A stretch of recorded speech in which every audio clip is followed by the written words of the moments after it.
Welcome to food tag. അരച്ച ഉടനെ ചുട്ട് കഴിക്കാൻ പറ്റിയ നല്ലൊരു നാടൻ തേങ്ങാദോശയുടെ റെസിപ്പിയാണ് കാണാൻ പോണത്.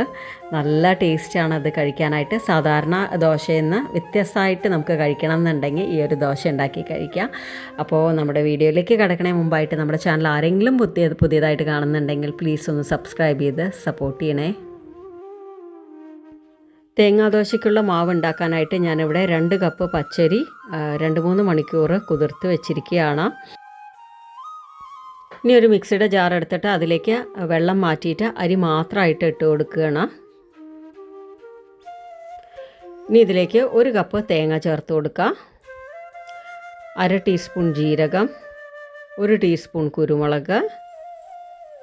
ഇത് ആദ്യം അരച്ചെടുത്തിട്ട് പിന്നെ ഒന്ന് അരച്ച ശേഷം പിന്നെ കുറച്ചായിട്ട് നമ്മൾ കുതിർക്കാൻ വെച്ച വെള്ളം ചേർത്തിട്ട് അരച്ചെടുക്കണം. അപ്പോൾ ഞാൻ അത് അരച്ചെടുത്ത് കൊണ്ടുവന്ന് വേറൊരു പാത്രത്തിലേക്ക് മാറ്റുകയാണ്.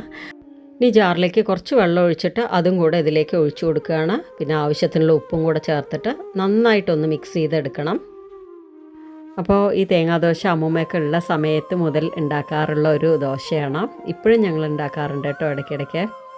അപ്പോൾ ഒരു ദോശക്കല്ല് വെച്ച് അത് നന്നായി ചൂടായി വരുന്ന സമയത്ത് അതുപോലെ ഒന്ന് ഒഴിച്ചു കൊടുക്കാം. മുമ്പ് അമ്മൂമ്മ എങ്ങനെയാണ് ചെയ്തിരുന്നതെന്ന് വെച്ചാൽ നല്ല കട്ടിക്ക് അരച്ചെടുത്ത് കൈ കൊണ്ടാണ് അത് അട പോലെ പരത്തിയെടുക്കാറ്. ഞങ്ങൾ ഇതിപ്പോൾ കുറച്ച് എളുപ്പത്തിന് വേണ്ടി വെള്ളം കുറച്ച് കൂടുതൽ ഒഴിച്ചിട്ടാണ് ഇങ്ങനെ ചെയ്യണത്. നമുക്ക് അങ്ങനെയും ചുട്ടെടുക്കാം കേട്ടോ. അപ്പോൾ ഇതിലേക്ക് ഞാൻ നല്ലെണ്ണയാണ് ഒഴിച്ചു കൊടുക്കുന്നത്. അപ്പോൾ ഒരു വശം നന്നായിട്ട് വെന്ത് വന്നു കഴിഞ്ഞാൽ മറു സൈഡും തിരിച്ചിട്ട് കൊടുക്കാം. അങ്ങനെ നമ്മുടെ സൂപ്പറായിട്ടുള്ള തേങ്ങാദോശ റെഡിയായി. അങ്ങനെ നമുക്ക് ഓരോന്നായിട്ട് ചുട്ടെടുക്കണം. എന്നും ഒരേപോലെ അരി ഉഴുന്ന് മാവിൻ്റെ ദോശ കഴിച്ച് മടുത്തിട്ടുണ്ടെങ്കിൽ നിങ്ങൾ തീർച്ചയായിട്ടും ഇതുപോലത്തെ ദോശയൊക്കെ ട്രൈ ചെയ്യണം കേട്ടോ. അപ്പോൾ ഇതുപോലെ ഇനിയും കുറേ ദോശ നമ്മുടെ ചാനലിൽ വരാനുണ്ട് കേട്ടോ. ഞങ്ങളെന്നും ഉണ്ടാക്കാറുള്ള കുറേ ദോശകളുണ്ട്. ഒരു കാര്യം മാത്രം നോക്കിയാൽ മതി, ഇത് ചൂടോടെ വേണം കഴിക്കാനായിട്ട് കേട്ടോ. ആറിക്കഴിഞ്ഞാൽ കുറച്ച് ഡ്രൈ ആവും. അപ്പോൾ ഈ തേങ്ങാദോശയുടെ ബെസ്റ്റ് കോമ്പിനേഷൻ നമ്മുടെ ചാനലിൽ ഇന്നലെ ഇട്ട ആ ഉള്ളിച്ചമ്മന്തിയാണ്. പച്ചയ്ക്ക് അരച്ച ഉള്ളിച്ചമ്മന്തി ഉണ്ടല്ലോ, അതാണ്. അപ്പോൾ അത് കാണാത്തവർ അതുകൂടെ കാണും. അപ്പോൾ വീഡിയോ ഇഷ്ടമായിട്ടുണ്ടെങ്കിൽ ലൈക്ക് ചെയ്യുക, ഷെയർ ചെയ്യുക, കമൻറ്റ് ചെയ്യുക, സബ്സ്ക്രൈബ് ചെയ്യുക. താങ്ക്